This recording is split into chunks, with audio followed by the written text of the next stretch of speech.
Wa mukobwa umaze igihe kinini uri mu rukundo cyangwa se ushaka no kujya mu rukundo, ariko ukaba utazi ibintu ugomba kwirinda. Ukavuga uti urukundo nye nzarujyamo, ariko warujyamo urimo urahubuka ugasanga ubuzima bwawe bugiye mu kaga. Uyu munsi rero nakuzaniye umuti wo kugira ngo umukobwa aho kugira ngo azapfe yishwe n'agahinda ko mu rukundo, ngiye kukwereka ibintu umukobwa yirinda barimo baramutereta, aho kugira ngo azicwe n'amarira mu rukundo ahubwo akazicwa n'ibyishimo.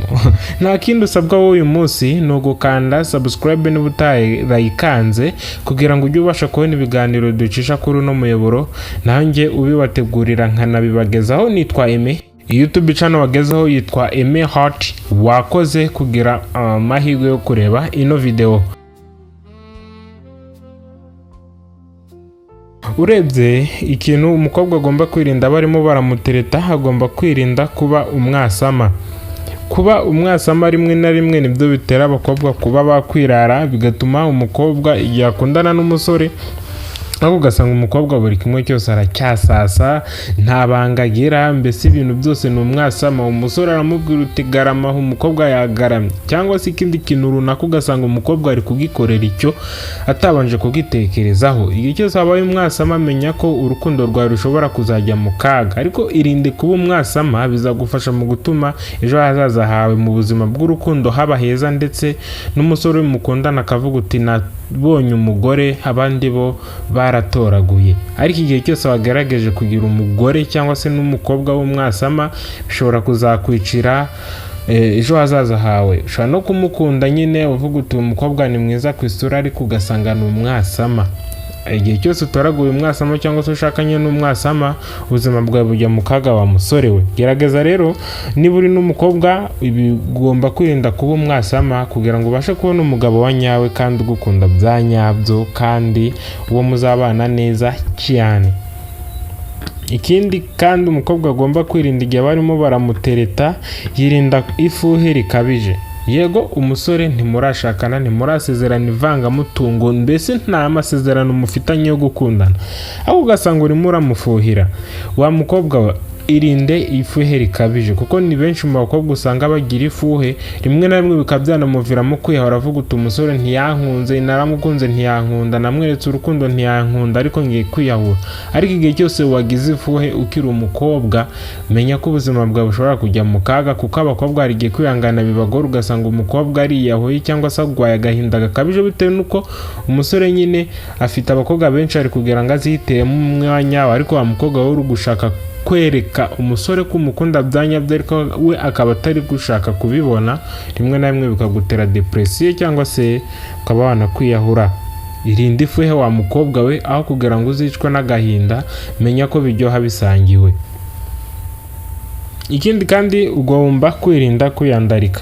Iyo nyambaro yawe wambara mini jipe, ugasanga ubuzima bwa nyine usanga ukunze kwambara izo mini cyangwa se n'indi myenda iyo ari yo yose igaragaza imiterere y'umubiri wawe. Nyaboneka, ese kubona abantu bakuze bambara imyenda itabafashe cyangwa se itanageze hasi ntibakundwa n'abagabo babo? Ese ni gute mwe mwumva ko abasore dukunda abantu mwambara utwo twenda tugufi? Ntabwo dukunda ko mwambara utyo. Rero mugabanye kwiyandarika. Izo nzoga munywa, izo nzoga unywa mukobwa we, ushatse wazirinda, kuko zishobora kuzakwicira urukundo rwawe rwa nyarwo, ndetse n'ejo hazaza hawe. Rero igihe urimo urateretwa ugakundana n'umusore akabona ewana inzoga urasoma, n'agatabo ushobora kuba ugasomaho, cyangwa se n'ibindi bikorwa runaka bibi ushobora kuba ubikora, umusore azakwanga. Kandi nakwanga ntuzagere ngo ikibazo niwe. Rimwe na rimwe uzasanga uri kuvuga uti ngo yara n'undi yaranyagaga, yarambeshyaga, ariko menya ko ikibazo ari wowe, ntabwo ari we, kuko ntabwo yari kwiyemeza kwiyahura mu rukundo rwawe nawe, kandi hari amahitamo meza yakashatse agakundana n'umuntu wa nyawe. Rero irinde kwiyandarika, bizagufasha mu gutuma ubona umukunzi nyawe. Ikindi kandi umukobwa urimo urateretwa, yirinda inshuti mbi. Nyaboneka hari igihe usanga ufite inshuti mbi, ufite inshuti yego mwarakoranye cyangwa se muranavukana, ariko ugasanga imico yabo, ugasanga niba abakobwa bamwe bicuruza ku muhanda, ubwo ndavuga indaya. Ugasanga n'igihe uri kugendana nabo na ya myambaro yawe uburyo ki wambara wiyandaritse, wambaye utwo tujipo tugufi uri kugendana nabo, rero umuguzi wazo ntiyakubona ngo akureke, cyangwa se n'ababona mugendana baravuga uti bari abakobwa bose ni indaya. Ariko hari igihe usanga wowe utari, ariko uburyo ki wambaye n'uburyo ki muri inshuti ugasanga uhise ugerwa muri ako gatebo. Irinde rero kwiyandarika ndetse no kugira inshuti mbi, kuko hari gusanga uba ufite inshuti mbi ugasanga izo nshuti nta cyiza zakugezaho, ndetse no mu buzima busanzwe zikwambika isura mbi bitewe n'uburyo ki zigaragara n'uburyo ki nawe ugaragara wiyambika nabi. Ikindi kandi umukobwa urimo urateretwa yirinda ubusambanyi. Hari igihe usanga uri umukobwa, mpora mbivuga, ubusambanyi n'uburaya ni ibintu bitandukanye. Igihe cyose rero ukora uburaya ni handi usanga ugenda ukicuruza ku muhanda bakaguha amafaranga, ariko uburaya naho usanga utangira ubuntu, ariko ugasanga uha benshi. Rero irinde ubusambanyi. Rero igihe cyose ukora ubusambanyi cyangwa se ugira umusore mukundanye umunsi murasambanye, undi wari we wese murasambanye, ubwo buzima bwawe menya ko uri kubushyira mu kaga. Rero igihe cyose urimo urateretwa ukakora icyo gikorwa cy'ubusambanyi, umusore ashobora kukwanga murimo murakundana. Wa mukobwa we irinde, kandi ni inama nakugiraga kuko ejo hazaza ni heza.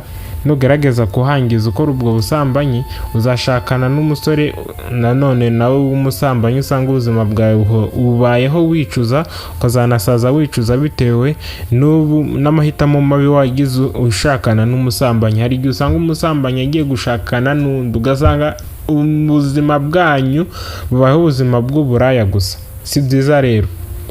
Ikindi kandi umukobwa agomba kwirinda barimo baramutereta, yirinda ingeso mbi ze, za ngeso mbi ufite zihishe.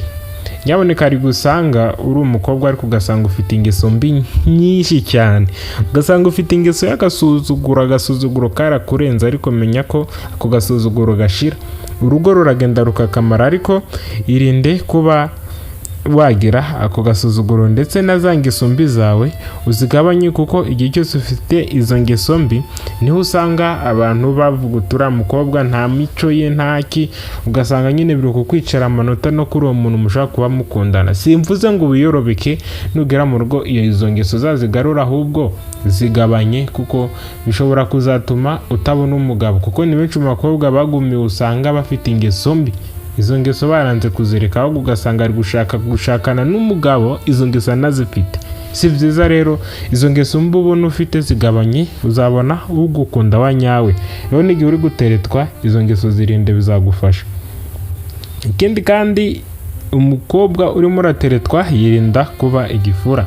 Hari igihe usanga ukundana n'umusore ukunda gutebya, agatebya rimwe na rimwe akanagusererezamo, ariko ugasanga wabaye igifura. Umuntu araguteberezaho akantu, ugasanga urimo urarakara urakazwa n'ubusa. Nyaboneka urugo naho usanga nyine mufashanya buri kimwe cyose, ariko no kuganira nyine mukaganira buri kimwe cyose mutebya musesanya. Arega n'urugo rutarimo ibintu byo gusetsa, usanga urwo rugo nta munezero rurimo. Hari igihe usanga musetsanya, ariko ugasanga umukobwa uri igifura, ndetse no mu rukundo rwanyu igihe arimo aragutereta uri kuba igifura. Umusore yashaka kubona uri igifura akavuga uti uyu mukobwa nshobora kuzashakana nawe, bikazatuma urugo rwacu ruba urugo rw'ingumi n'imigeri. Rero mugabanye, cyangwa se umwe muri mwe agabanye kuba igifura, bizatuma urugo rwanyu rukomera. Ikindi kandi umukobwa uri mu rukundo cyangwa se urimo urateretwa, yirinda kuba yaba umuntu ubeshya cyane, kuko kubeshya bishobora kukwicira ejo hazaza hawe, ndetse n'amarangamutima y'umusore mukundana akaba yapfa. Kuko igihe cyose amubeshya uramubwira uti I love you, ariko mu buzima busanzwe nta n'ikintu kizima kimwereka ko iyo I love you ifite ishingiro, ugasanga uramubeshya. Ibyo ngibyo rero si byiza, bishobora kuzatuma ejo hazaza hawe hapfa bitewe nuko kubeshya. Uramubwira uti I love you, ariko mu buzima busanzwe cyangwa se no mu mutima wawe ukuvuga uti I hate you, cyangwa se uri kuvuga utwo dufaranga ndaza kutukumaraho. Ubuzima bwawe rero buri kujya mu kaga wowe uri kubeshya umusore ngo uramukunda kandi utamukunda. Rero nicyo cyagihe usanga umusore yarakwimariyemo, ariko ugasanga we nyuma uri gushaka kumubabaza, kuko hari benshi usanga biyahura bitewe n'ibyo bintu. Rero gerageza aho kugira ngo wice ubuzima bw'umuntu umubeshya ngo uramukunda, ahubwo umubwize ukuri. Ikindi, umukobwa uri mu rukundo cyangwa se urimo urateretwa yirinda kwihoma ku muntu utamukunda. Ni benshi mu bakobwa usanga bihoma akavuga uti n'undi se kari nta wundi reka nkundane nawe, ugasanga umukobwa arimo arihoma cyane yabaye nka sima. Rero ubwo buzima si bwiza cyane, kuko igihe cyose ugerageze kwihoma hari igihe usangana n'umusore ugasanga uburyo iyo uri kumwihomaho nawe kugira ati akwihomoreho, muri uko kukwihomoraho ari gushaka ko mukorana imibonano mpuzabitsina, ugasanga yakugize umugore we.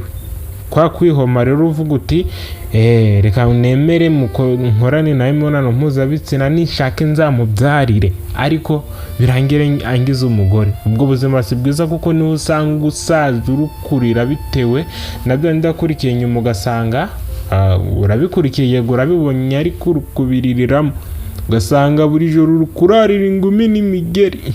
Ubwo buzima si bwiza cyane. Ikindi kandi, umukobwa uri mu rukundo yirinda kwibagirwa Imana yo mu ijuru. Imana yo mu ijuru ni kimwe cyose, niyo igena buri kimwe cyose, ariko igihe cyose wagerageje kuyibagirwa, yo ntigerageza kukwibagirwa, ahubwo yo ntikwereka ko yanakwirengagije, ahubwo ikwereka ko iri kumwe nawe. Ariko igihe cyose wagerageje ukirinda kwiyegereza Imana yo mu ijuru, usanga ubuzima bwawe buri kujya mu kaga, kuko ibintu byose bitari mu Imana nta mugisha uba birimo. Gerageza rero wirinde kuba umuntu udakurikirana iby'Imana, udasenga, utita ku Mana, ahubwo gerageza wite kuri buri kimwe. Nibyo uyu munsi nabateguriye, ariko ndagushishikariza gukanda subscribe niba utarayikanda, kugira ngo ujye ubasha kubona ibiganiro ducisha kuri uno muyoboro. Naho njye ubibategurira nkanabibagezaho nitwa Eme, iyi yitwa Eme Hot. Wakoze cyane.